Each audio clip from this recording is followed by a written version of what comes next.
Nous vous invitons à vous abonner si ce n'est pas encore fait, à activer la cloche pour être au courant de nos prochaines vidéos, à nous suivre sur nos réseaux Facebook et Instagram adventiste.mq.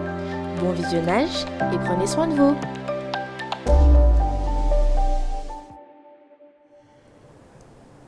Bonsoir, chers jeunes, chers enfants, chers petits, chers parents, chers adultes qui nous regardez ce soir.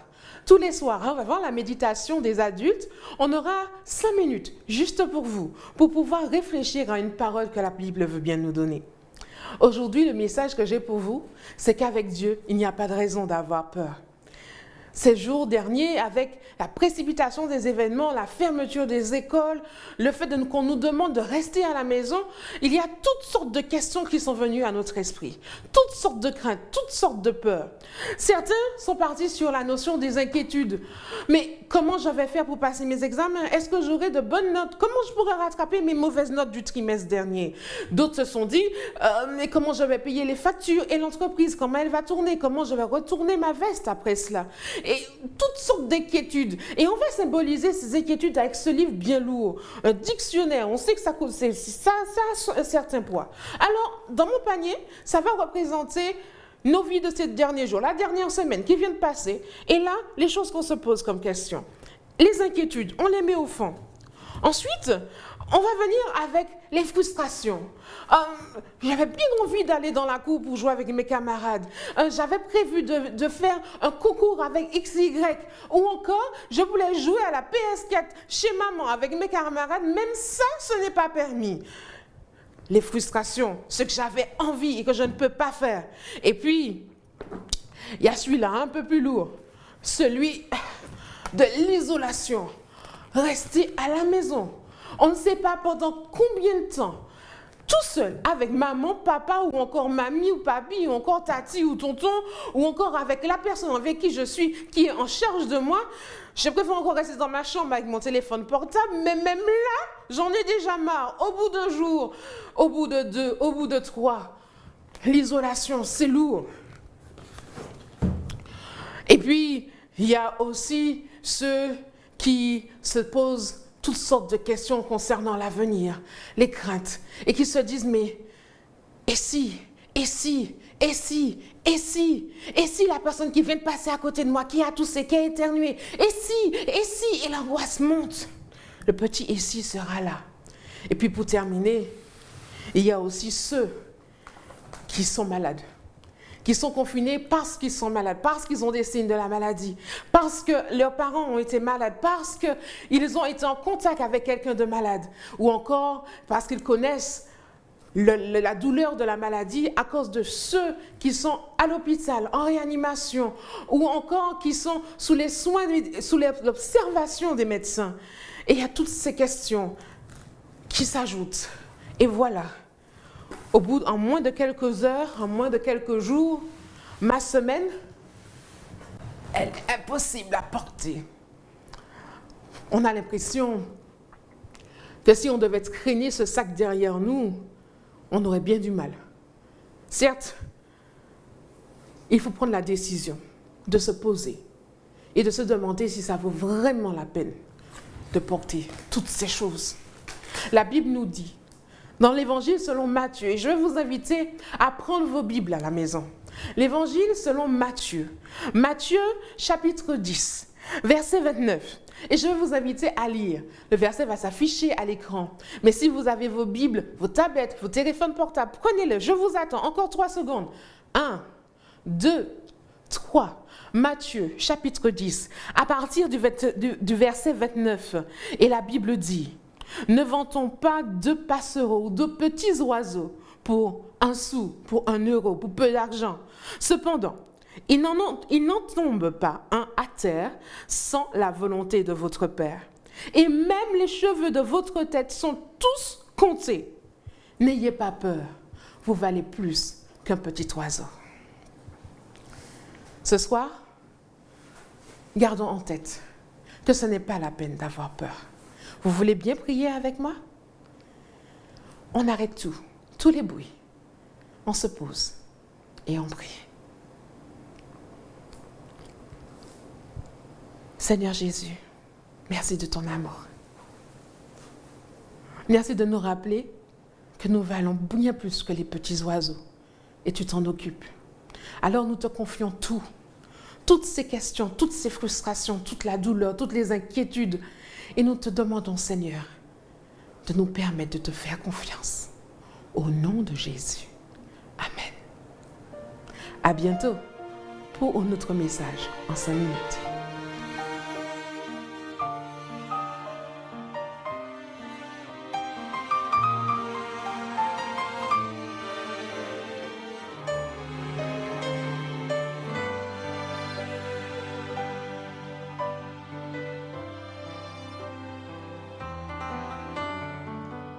Ils étaient réunis dans ce lieu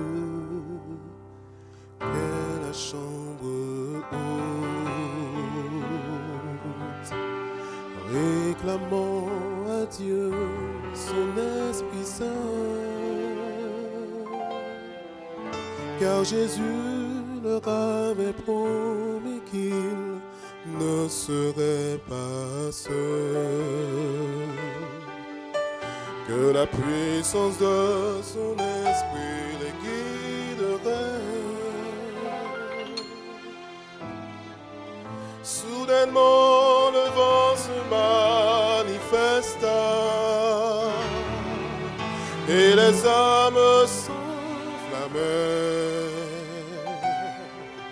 Dieu leur donna sa puissance parce qu'il le demandait. Saint-Esprit,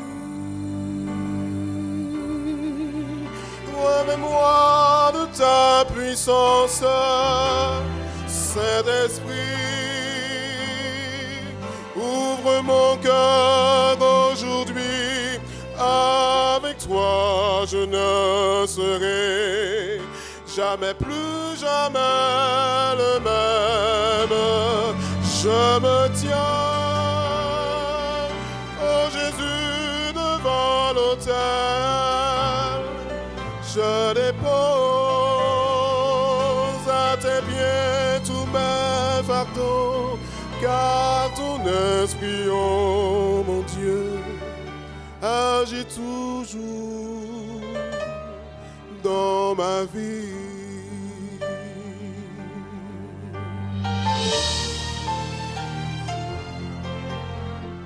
Que ton cœur ne se trouble point, ne s'effraie point. Quand tu n'as plus de force pour supporter, mets-toi en présence de Dieu, lui seul peut t'aider. Il est ton havre de paix dans la tempête. Alors mon âme appelle le Seigneur et fais-lui confiance. D'âge en âge, il est le même, sa bonté sera toujours.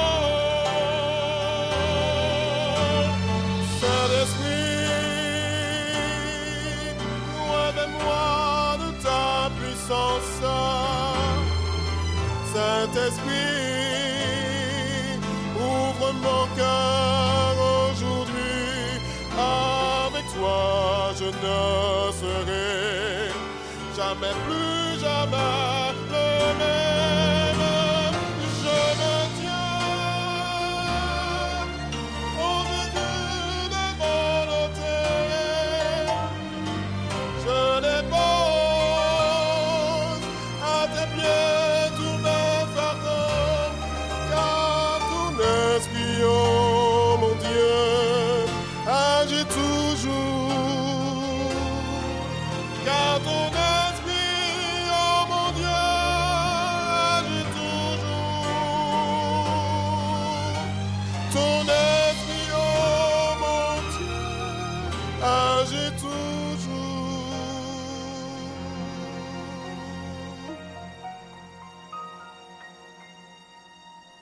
dans nos vies.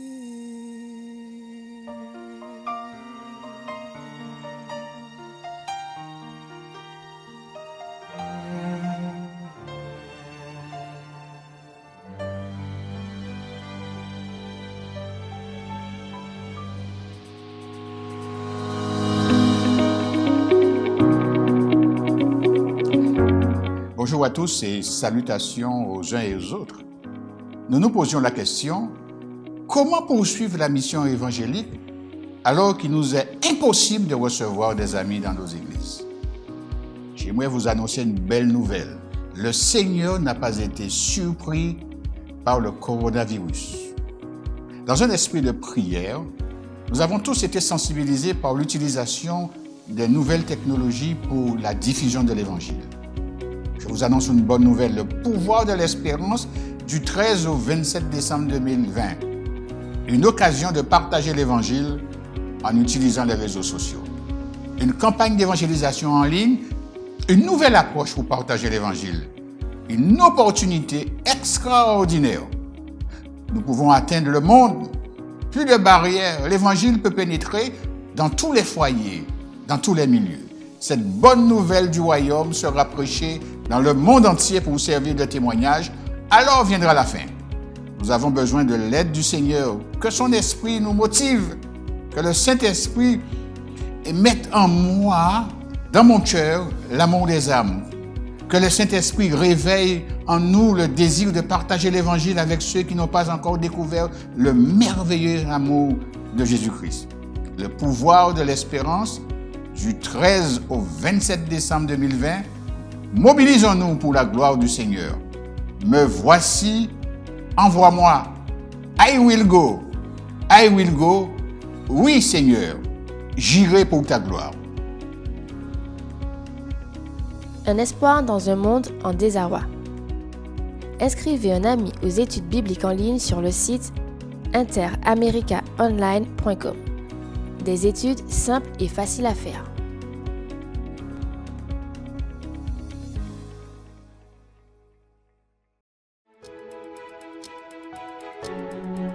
Nous invitons chaque famille à inscrire une personne aux études de la Bible en ligne sur interamericaonline.com. Inscrire un ami pour découvrir la vie et les enseignements de Jésus. 14 études simples, faciles à faire avec un certificat et un cadeau. Allez vite sur interamericaonline.com pour inscrire un ami. Je vous salue tous et je vous remercie de nous rejoindre pour ce moment de réflexion autour de la Bible. Aujourd'hui, une fois de plus, nous allons voir une histoire que presque tous nous connaissons, mais avec un regard différent. Dans le livre de Luc, au chapitre 10, à partir du verset 30, Jésus raconte une histoire, une parabole de plus.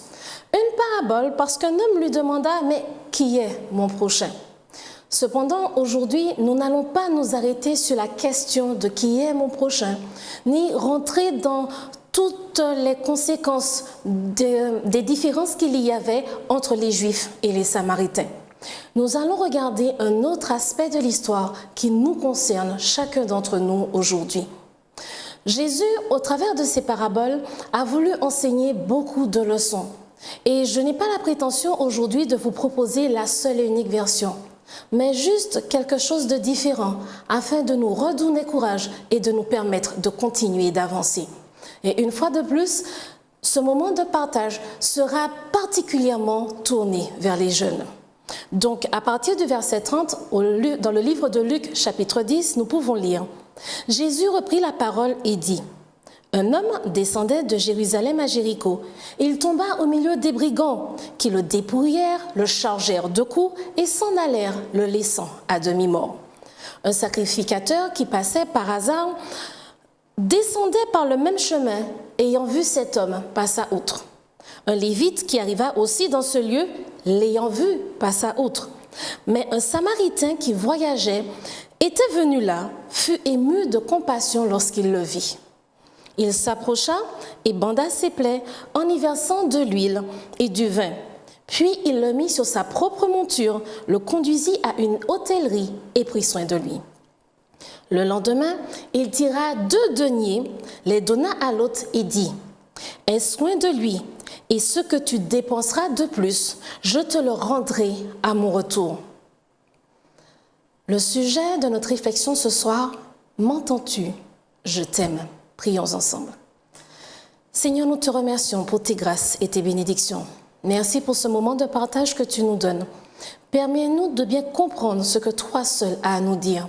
Ce que tu veux nous permettre d'arriver à comprendre, à voir et à ressentir au travers de ta parole et chaque jour de nos vies.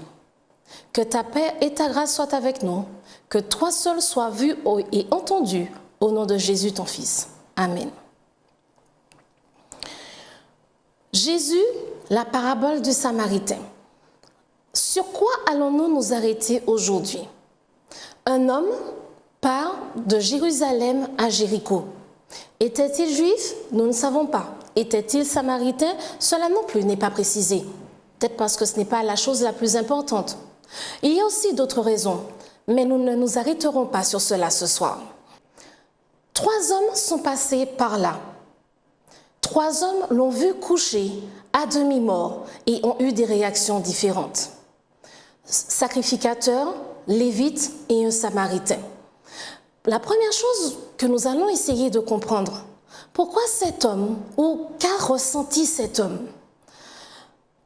Il peut se demander en effet au fond de lui, mais pourquoi moi? Pourquoi est-ce que moi j'ai été attaqué, battu, laissé là tout seul à demi-mort et dépouillé de tout ce que j'avais, de tout ce que j'ai? Comme aujourd'hui, chacun de nous pourrait se dire, mais pourquoi moi? Pourquoi est-ce que cela m'arrive à moi? Cet homme se retrouve donc à terre, tout seul, dans un état non seulement d'inconfort total parce qu'il est blessé, mais avec le peu de conscience qu'il a, se disant, mais que va-t-il m'arriver? Et là, des hommes passent. Les 2 premiers passent outre. Les 2 premiers l'ignorent. Les 2 premiers font comme s'il n'a en fait aucune existence. Combien de fois cela nous est-il arrivé, jeunes, adultes, ou nous adultes quand nous étions jeunes, ou nous adultes aujourd'hui, de nous sentir ignorés, méprisés, inexistants? C'est l'une des pires choses qui puisse arriver à l'être humain, se sentir inexistant. Et on se rend compte que beaucoup de jeunes et beaucoup d'enfants finissent par faire ou dire certaines choses juste pour attirer l'attention. Des fois de leurs parents, d'autres fois de leurs encadrants, enseignants, familles, cousins, cousines, membres du club et autres. Je suis là, j'existe. Montre-moi que j'existe aussi pour toi. Et les 2 premières personnes ont fait comme s'ils n'existaient même pas. On aurait presque envie de dire comme s'ils ne le valaient même pas. Et puis, un 3e homme arrive. Celui-là, on ne nous montre pas qu'il se pose des questions sur la race. Est-ce que... Non. Un homme est blessé à demi-mort. Il fut pris de compassion et s'occupa de lui.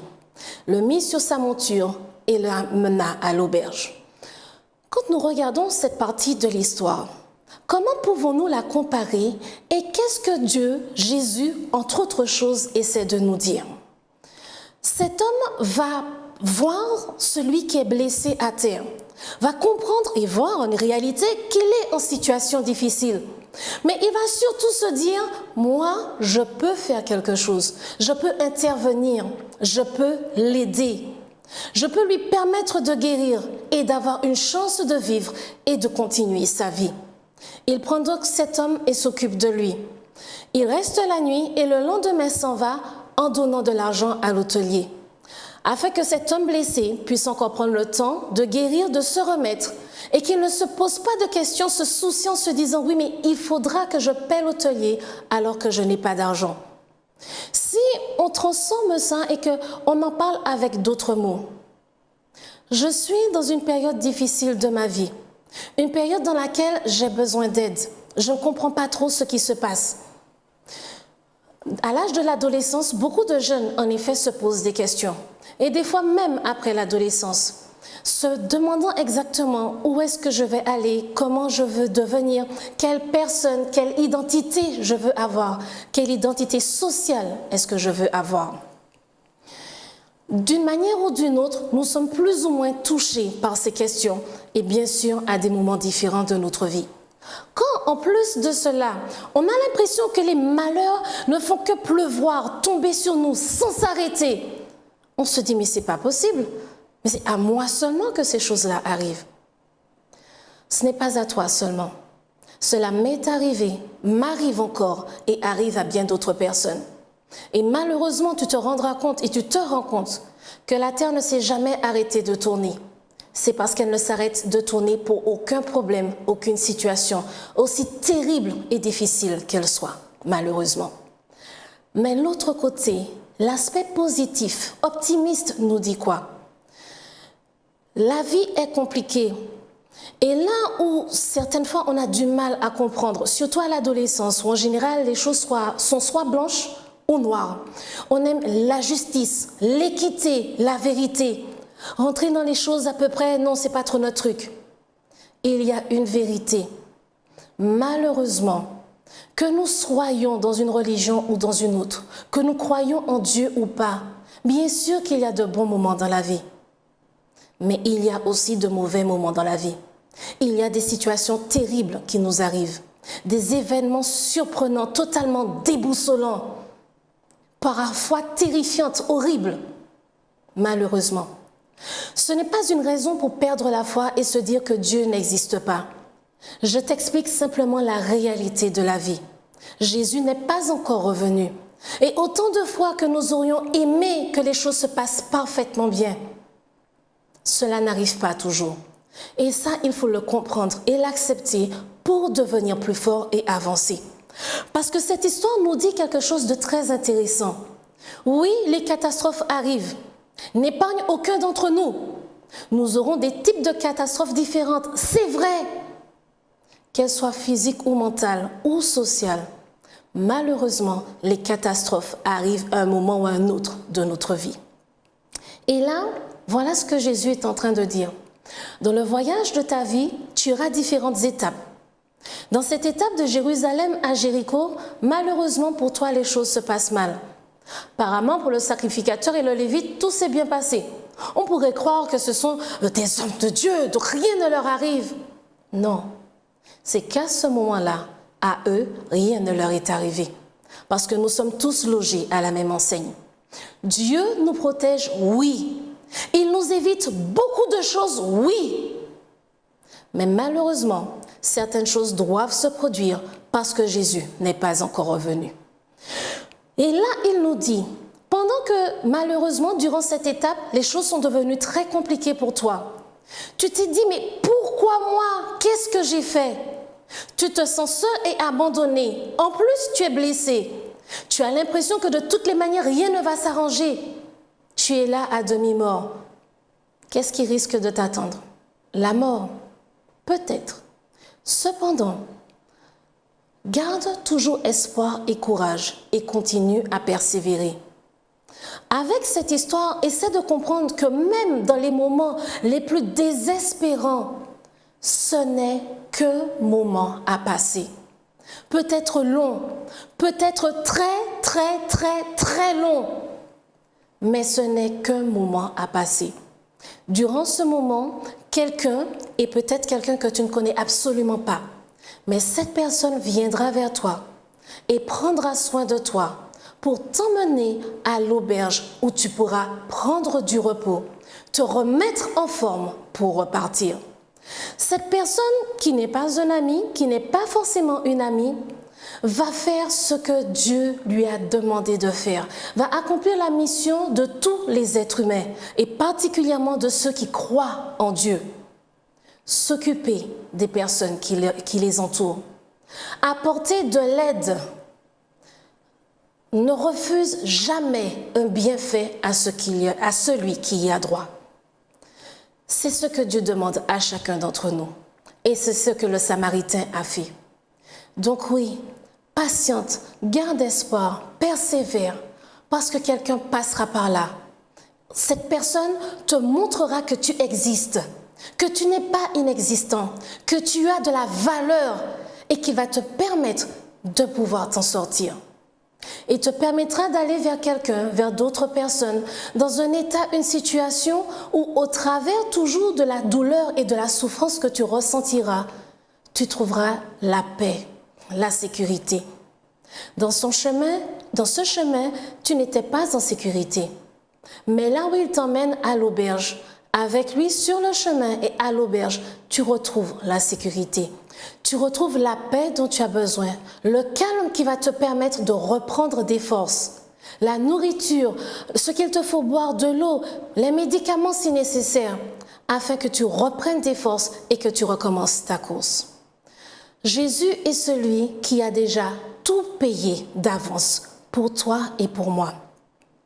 Contrairement à cet homme, il n'aura pas besoin en revenant de dire « j'ai donné 2 deniers, il faut encore que je paye ». Il a déjà donné sa vie. Cependant, il donne l'opportunité à chacun d'entre nous, non seulement d'être le Samaritain, mais cela nous arrive aussi d'être cette personne qui a été battue. Et là, jeunes et adultes, jeunes entre vous, adultes entre nous, il y a quelque chose d'important à comprendre. Je sais que je répète, mais l'une des pires choses qu'un être humain traverse, c'est de se sentir inexistant. Si un jeune se retrouve peut-être un peu perdu, déstabilisé, désorienté, qu'il ne prend pas forcément les bonnes décisions, le rejeter ne va pas l'aider. Se fâcher contre lui au point de ne pas lui parler, de ne pas le raisonner, de ne pas lui donner les informations qui vont lui permettre de changer d'avis, ce n'est pas l'aider. Le chantage émotionnel ne va amener à rien du tout. Juste peut-être à un éveil qui va encore retomber. L'encouragement, le raisonnement, la discussion, la présence, oui, cela fera la différence. Nous avons cette responsabilité dans la vie, que les personnes autour de nous n'aient pas cette impression qu'il n'existe pas pour nous. Nous avons la responsabilité, quand nous pouvons apporter de l'aide à notre niveau, de le faire. Le Samaritain a fait ce qu'il était possible à son niveau. L'aubergiste, bien sûr, fera autre chose. Il a des chambres, il a un lit, il a de l'eau. L'homme peut se reposer et reprendre du temps, se remettre en forme et repartir dans sa vie. Mais chacun d'entre nous a cette part de responsabilité de faire le choix de qui nous voulons être dans cette parabole. Quant à cette personne, adulte ou toi jeune, qui se retrouve dans cette situation tellement difficile où tu as l'impression que de toutes les manières ça ne sert à rien, tu as été dépouillé de tout, tu as été battu, tu es blessé, on t'a emmené dans une auberge mais tu as souffert pendant le transport et ce n'est pas une fois arrivé à l'auberge que toutes tes douleurs sont parties. Malheureusement, tu continues encore à souffrir. Et tu te dis, mais ça ne sert à rien. Il m'a emmené là, oui, mais de toutes les manières, je n'ai plus rien. Certes, sur le moment, tu n'as plus rien. Mais à part cette auberge, quels sont les amis que tu as peut-être laissés à Jérusalem ou les amis que tu allais rencontrer à Jéricho? Quelle est cette famille? Quels sont les membres de cette famille qui sont loin de toi à ce moment précis, c'est vrai, mais qui seront heureux de pouvoir t'aider à remonter la pente?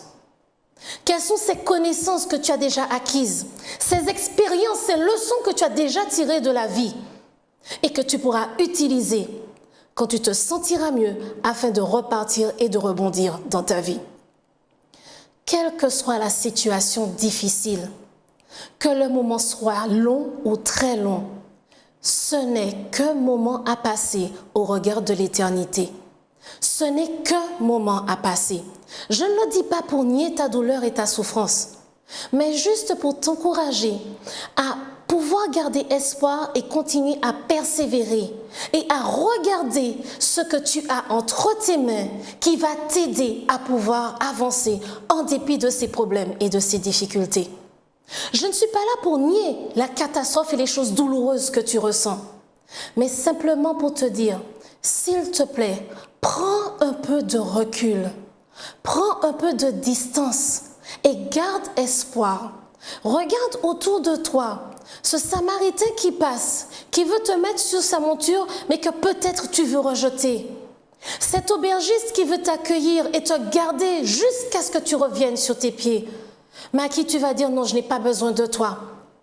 Titubant, tu voudras encore ressortir de son établissement et malheureusement te retrouver à terre. Demander de l'aide, accepter de l'aide n'est pas un point faible. Au contraire, c'est un point fort. Parce que si tu n'es pas prêt, disposé à accepter l'aide de Jésus et de Dieu dans ta vie, où iras-tu? Que feras-tu? Bien sûr, avec tes propres moyens, tu vas avancer, tu vas faire des choses. Mais après, quand tu seras assis, que tu vas réfléchir, quand tu penseras au sens profond de ta vie, jusque dans la vie éternelle, où seras-tu? Demander et accepter de l'aide, c'est être fort, c'est être sage et intelligent. Regarde les personnes qui t'entourent, ce Samaritain, cet aubergiste qui veut t'aider. Quand tu seras en forme et que tu pourras sortir de l'auberge et rentrer chez toi, regarde ces personnes parmi tes proches, dans ta famille, tes amis, tes collègues, tes camarades de classe, qui pourront te donner un coup de main et te permettre d'avancer. Et c'est le message que Jésus a pour toi aujourd'hui. Malheureusement, il ne peut pas éviter toutes les catastrophes de ta vie. Mais oui, il peut t'aider à les traverser. En conclusion, je vais partager, c'est vrai, une expérience que moi aussi j'ai eu à vivre. Quand je me suis retrouvée dans une situation de santé bien compliquée, loin de chez moi, c'est vrai que j'avais envie de dire, mais Seigneur, en fait, qu'est-ce que j'ai fait? Parce que quand je regarde de ma vie, j'étais à l'église, on a participé, on a fait, j'étais même à l'école à Rama, on a participé dans les semaines de prière, j'y ai dans toutes les activités. Pourquoi aujourd'hui, je dois me retrouver à ce point en difficulté? Et pas un médecin n'est capable de me dire, au fait, voilà le problème que tu as. Honnêtement, il n'y a presque pas pire quand on est très, très, très jeune. Il n'y a presque rien de pire que de se rendre compte que le 3/4 de notre vie est devant nous et qu'on ne sait même pas si on pourra la passer ni dans quel état on va la passer. Mais une chose pour laquelle je remercie, je bénis l'Éternel jusqu'à aujourd'hui, alors que j'étais bien loin de chez moi, j'ai trouvé des personnes qui, chacune à leur place, ont fait le choix de pouvoir me donner un coup de main. Avec le recul, j'ai compris. Et moi aussi aujourd'hui, de mon mieux, j'essaie de rendre ce coup de main, d'être une Samaritaine, d'être une aubergiste, cette personne qui va redonner ce coup de main que j'ai reçu lorsque j'en avais le plus besoin. Toi aussi, ouvre les yeux et regarde qui est ce Samaritain et envers qui toi tu peux être le Samaritain. Dieu nous bénit, il nous comble de bénédictions pour nous permettre de traverser les complications de notre vie. N'aie pas peur, n'aie aucune crainte. Ne crois pas qu'il te rejette. Ce n'est pas parce que tu ne le vois pas devant toi qu'il te rejette. Ouvre les yeux et regarde ces personnes autour, au travers desquelles il ne cesse de te répéter « Je t'aime, je suis là avec toi ». Ce n'est pas le hasard qui fait passer les gens. Ce n'est pas le hasard qui fait que Dieu va te donner l'opportunité, va mettre une personne sur ton chemin. C'est sa volonté pour toi, pour que tu t'en sortes. Accepte simplement son aide au travers des personnes qui t'entourent, son amour au travers des mains qui t'entourent. Garde confiance et persévère parce que oui, tu t'en sortiras. Et au retour de Jésus, nous serons tous ensemble pour l'éternité. Mais déjà dans cette vie, tu verras la différence entre quand tu étais vraiment tout seul et quand tu as décidé d'accepter l'aide de Jésus. Et c'est ce que je t'invite à faire aujourd'hui. Tu as le choix et la possibilité. Laisse Jésus entrer dans ton cœur. Accepte son aide au travers des personnes qui t'entourent. Et laisse-le te répéter et entendre de toi-même « Je t'aime d'un amour éternel ». Prions ensemble. Seigneur, nous te remercions pour tes grâces et tes bénédictions.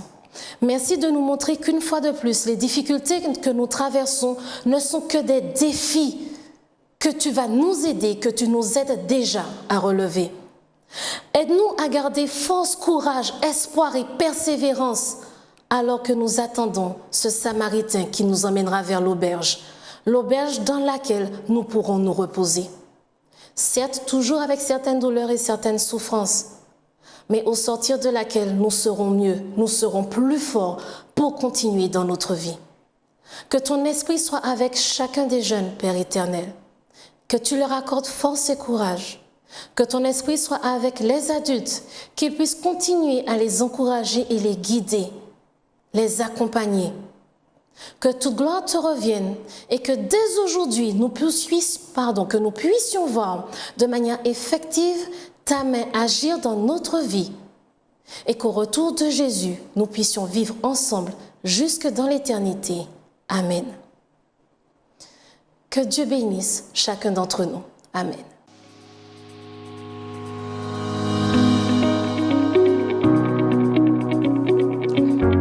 Bonjour à tous et salutations aux uns et aux autres.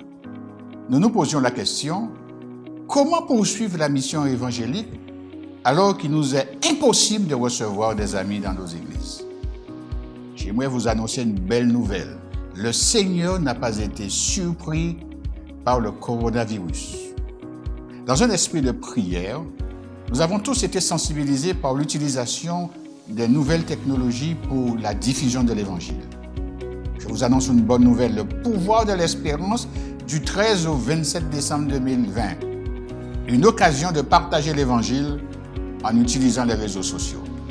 Une campagne d'évangélisation en ligne, une nouvelle approche pour partager l'Évangile. Une opportunité extraordinaire. Nous pouvons atteindre le monde. Plus de barrières. L'Évangile peut pénétrer dans tous les foyers, dans tous les milieux.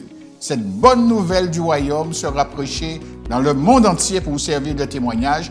Alors viendra la fin. Nous avons besoin de l'aide du Seigneur. Que son esprit nous motive. Que le Saint-Esprit mette en moi, dans mon cœur, l'amour des âmes. Que le Saint-Esprit réveille en nous le désir de partager l'Évangile avec ceux qui n'ont pas encore découvert le merveilleux amour de Jésus-Christ.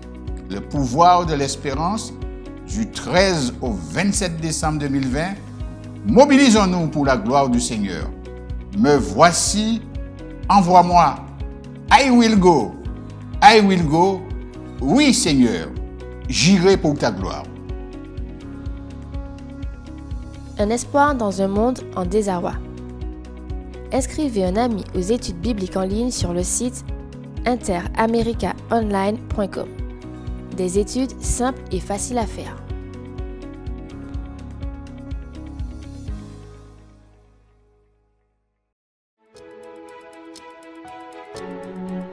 Nous invitons chaque famille à inscrire une personne aux études de la Bible en ligne sur interamericaonline.com. Inscrire un ami pour découvrir la vie et les enseignements de Jésus. 14 études simples, faciles à faire avec un certificat et un cadeau. Allez vite sur interamericaonline.com pour inscrire un ami.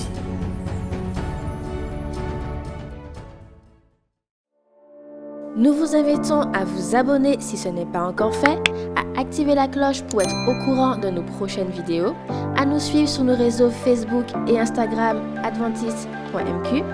Bon visionnage et prenez soin de vous.